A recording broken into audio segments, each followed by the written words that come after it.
After years of anticipation, we're finally getting GameCube games on Nintendo Switch Online.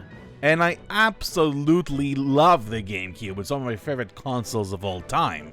The upcoming selection looks pretty promising, but I couldn't help but speculate what else we could get. From single-player classics to fun multiplayer experiences, here are my picks for the Nintendo Switch Online GameCube application.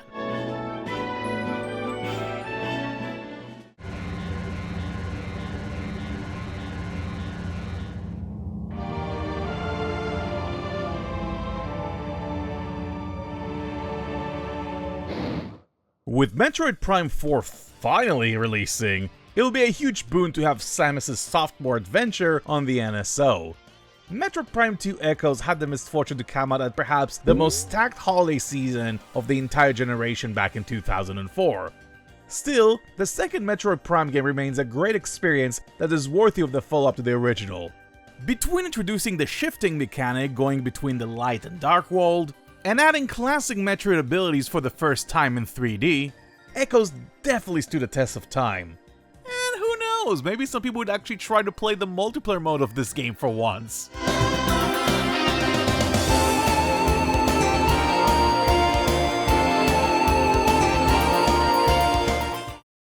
When I saw the Nintendo Treehouse stream showcasing the Nintendo GameCube games, I was pleasantly surprised to see how elegantly the widescreen feature was implemented. Back in the day, the widescreen mode was anamorphic, meaning the user had to change the TV to widescreen to get the full effect. But with the NSO, this effect is done instantly, removing those garish black bars on the sides, which are a nightmare for any OLED user. Which, come on Nintendo, can you just give us the option to remove them, please? But anyway, if they really wanted to showcase this feature, they need to include one of the best looking games on the GameCube. Back in 2002, Star Fox Adventures was heralded for its visuals. Not only that this game is beautiful with all of its exotic locations, but it runs at an incredibly steady 60 FPS with little to no loading, which is absolutely insane. Unlike the games released prior and well, since, Star Fox Adventures is a third-person action game, though it does feature some of those classic flight segments we all love. While some people call this a third-rate Zelda game, I still think it has a lot of charm, mostly thanks to Rare working on this, being their Swansong game with Nintendo. If you just open your mind, you'll find a pretty competent adventure game that will definitely benefit from a rejuvenated life on NSO.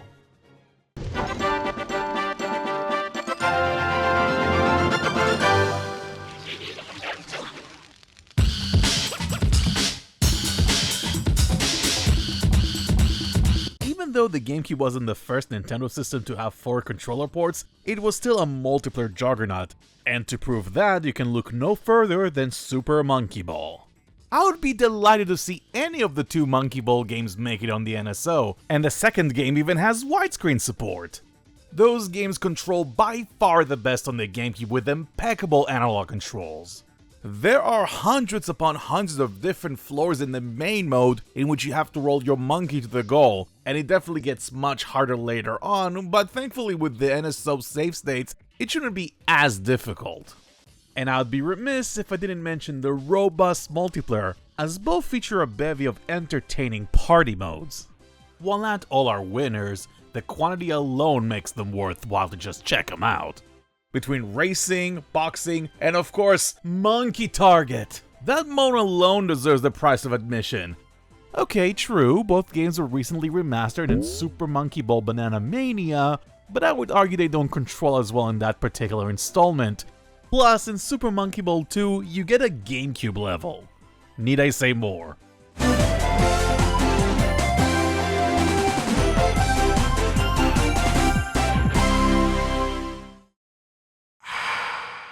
Deep into that darkness peering, long I stood there, wondering, fearing, doubting. If Nintendo can have a 17 plus NSO application for the N64, there is no reason why the GameCube cannot get a similar treatment and get one of its biggest games released as well. As the very first M-rated game published by Nintendo themselves, Eternal Darkness is a boundary-pushing game in a multitude of ways. Each chapter features a different protagonist as the story covers various locations and periods of time. With a dark and gothic atmosphere, a stellar voice cast, and the twisted sanity effects, which I don't even dare spoil, make it one of the GameCube's finest.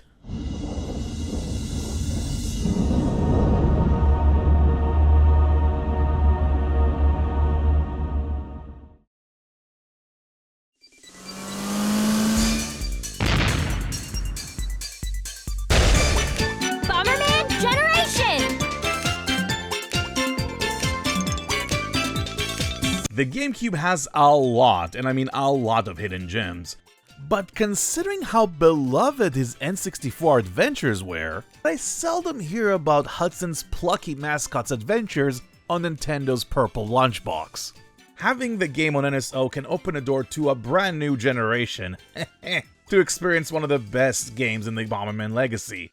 Not only that generation features an entertaining campaign, but playing the multiplayer mode with online capabilities would make this already great package even greater. Bomberman Jetters was okay, but Generation is where the series truly shined. And trust me on this one, this game is an absolute blast.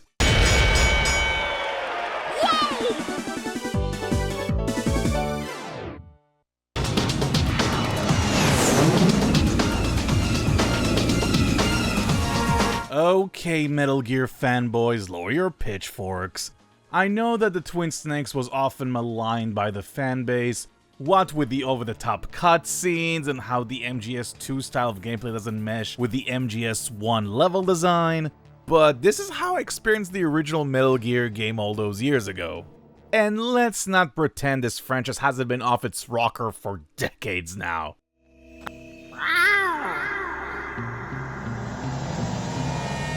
I want to see Twin Snakes on the NSO for two main reasons.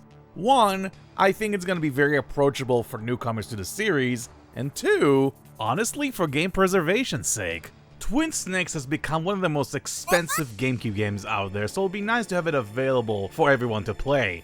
And I know there are also some, let's say, fourth wall breaking sequences that might need help circumventing, but I'm sure Nintendo can figure something around that.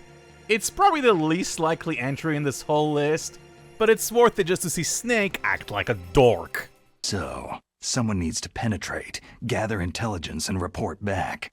Sounds like a spy movie. Sounds like a spy movie. Sounds like a spy movie. Sounds like a spy movie. Shut up, Snake.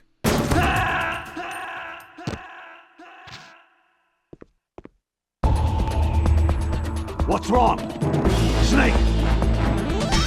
Snake!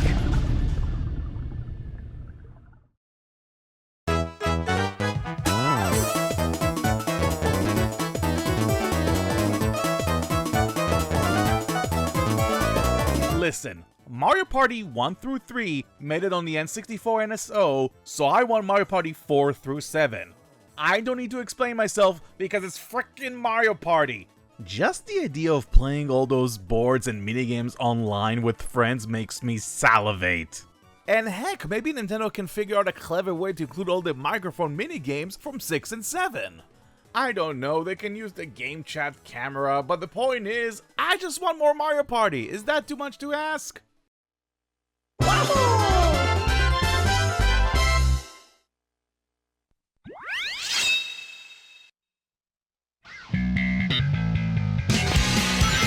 Attention all units. Suspect seen heading south. Block all major roads and capture the suspect. If I could have just one Sonic game in the NSO, it has to be Sonic Adventure 2 Battle. As much as I would like to include Sonic Adventure DX, I don't think that's as likely because that game includes the Game Gear games as unlockables. And I'm pretty sure that Sega would rather sell you a copy of Sonic Origins instead. Nevertheless, Sonic Adventure 2 Battle is the most seminal game of the franchise that came out for the GameCube, as most people experienced this game on that system. Even though I am part of the OG Dreamcast squad. But the third Sonic movie was a box office success, so bringing over the game that adapted its story makes complete sense. But let's not beat around the bush. I want battle mode online multiplayer. Whether it's shooting one another in mechs, collecting emerald shards, or racing in the amazing action stages, it's an experience I can't wait to have with friends. But if any of you ever dare choose Amy, you suck.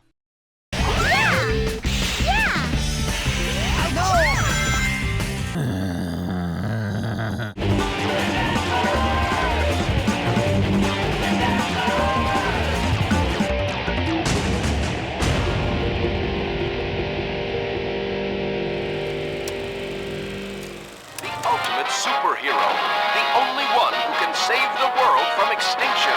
If he can't do it, no one can. Who, me? One of the most underappreciated games of the 6th generation is none other than Capcom's Beautiful Joe.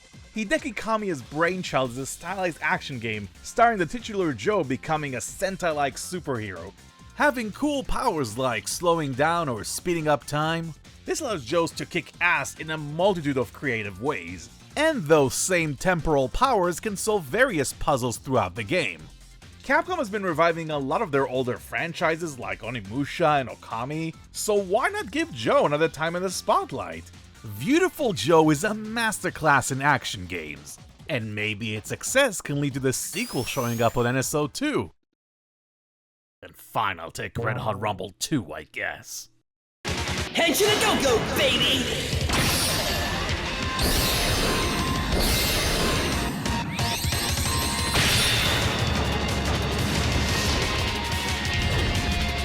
You want some? We'll come and get it.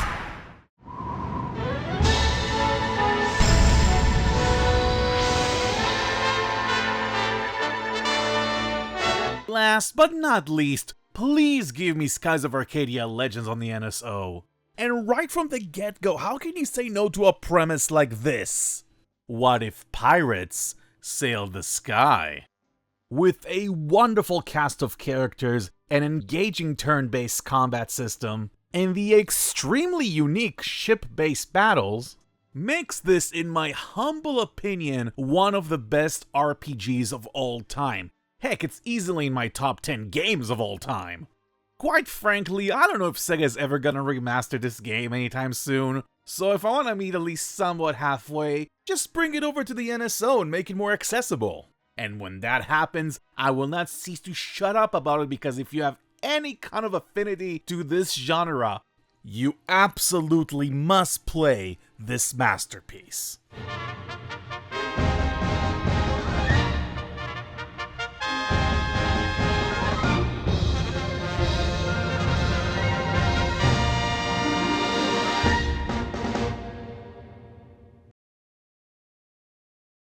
And there you go! These are some of the GameCube games I would love to see on a Nintendo Switch Online. And I know I could have included a lot more, because God knows no one wants to spend hundreds of dollars on stuff like Gacha Force or Cubivore. If there is a game I missed out, or you have anything else to suggest, please let me know in the comments below. If you really want, maybe I can make a volume 2 of this topic and include some more obscure games. I would love to see how many games in this particular list would actually make it on the NSO, and hopefully we're gonna get more throughout the Switch 2's lifespan. Thank you very much for watching, and until the next time, take care.